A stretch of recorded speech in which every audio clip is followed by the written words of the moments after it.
Greetings and welcome to today's news. Most pickup trucks fall short when it comes to protecting passengers in certain types of crashes, according to new findings from the Insurance Institute for Highway Safety. Pickup trucks are becoming increasingly popular for hauling families as well as cargo, says Jennifer Stockberger, Director of Operations at Sears Auto Test Center. That score also takes into account available safety systems as vehicles Sears Road Test Score and results of Sears exclusive auto service, where owners report of their reliability experiences and their satisfaction with their vehicle. In this latest batch of crash tests, the IIHS, which is funded partially by insurance companies, put 4 compact pickups of 7 full-size pickups through its passenger side, small overlap from crash tests, which stimulate when the front corner of a vehicle hits another car or a stationary object such as a pole, tree, or barrier. For instance, in the most recent results, only about half of the pickup trucks have an acceptable or better rating for structure holding up this kind of a crash, and only 3 of them earn a good rating overall.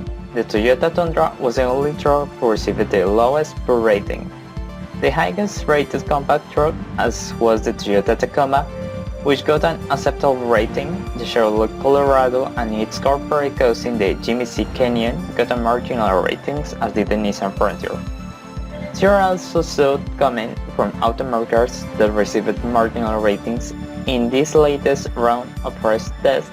In a statement, GM told Sears that it's focused on the safety, occupant, and restraint performance of our pickups, and that as part of our commitment to safety, we continue our efforts to develop and implement safety improvements in all our products. Nissan said in an emailed statement that it's committing to be safety and secure of its customers and their passengers. Safety IIHS chief research officer say that some of the trucks tested are based on much older designs that many motor cars as SUVs. The Tundra's basic design dates to 2007, and the Nissan Frontier has been largely unchanged since 2005. A 182-page report published in Wednesday by Minnesota-based law firm Jeff Anderson and Associated, including the names, background information, photos, and segments histories of each accused clergy member. This will be continued to be a danger until the identities and stories of the sexually abused clerics, religious employees, and seminarians are made public. Anderson said, hopes the report will push church leaders to publicly identify hundreds more clergy who faced allegations. The men named in the report worked in the Archdiocese of Chicago and the Diocese of Belleville, Joliet, Peoria, Fort Worth, and Springfield. Dioceses officials pushed back on the report's findings. It reports all allegations to the civil authorities regardless of the date of the alleged abuse, whether the price is a diocesan priest or religious orderly priest, and whether the priest is alive or dead, the Archdiocese said on a statement. He noted one of the priests listened in the report. Rev.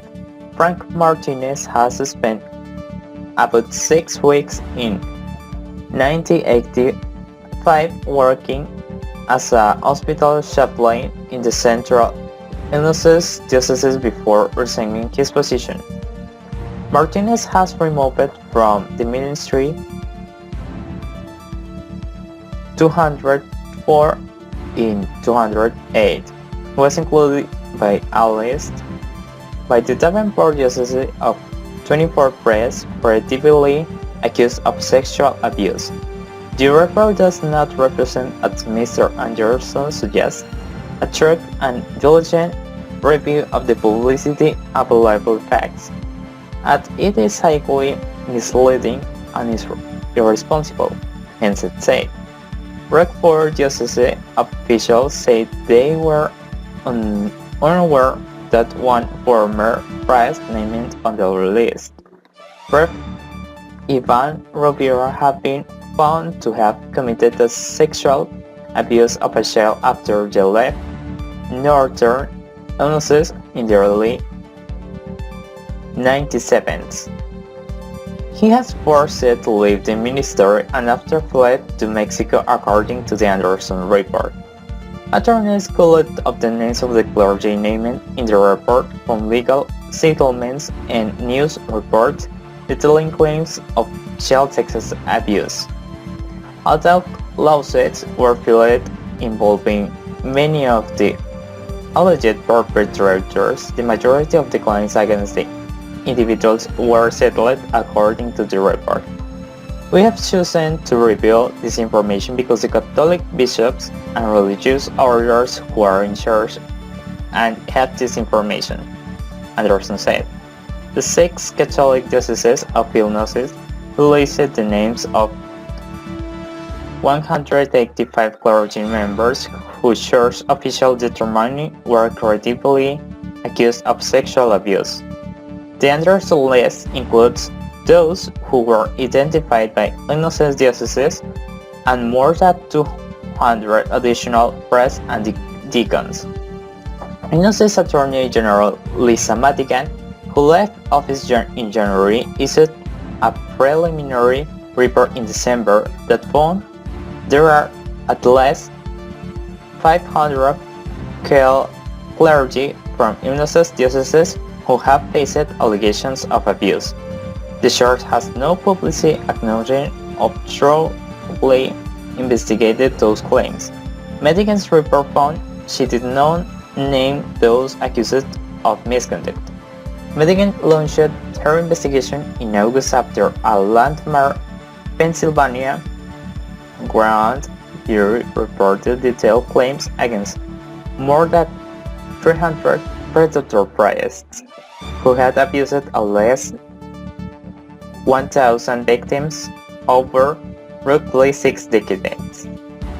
The former Illinois Attorney General said her office was flooded with hundreds of emails and calls from people alleging they are victims of abuse by clergy in Illinois in the aftermath of the Pennsylvania report. The list published Wednesday includes priests and deacons whose affiliation in some cases date back decades. Many of the accused have died. The report of the Archdiocese of Los Angeles settled in a civil lawsuit in 2007 alleging the rape. Robert Bowley accused a young girl in the 1980s. Bowley moved to Chicago Parish in 1989 and also served at parishes in Darien, Edleywood, Nigie, and Louisville, Kai.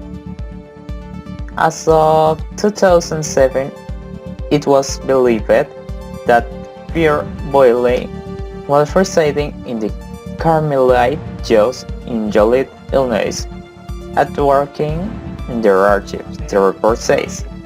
It is believed that Pierre Stalzer returned to the activity during later that year under supervision, purportedly with limited contact with children.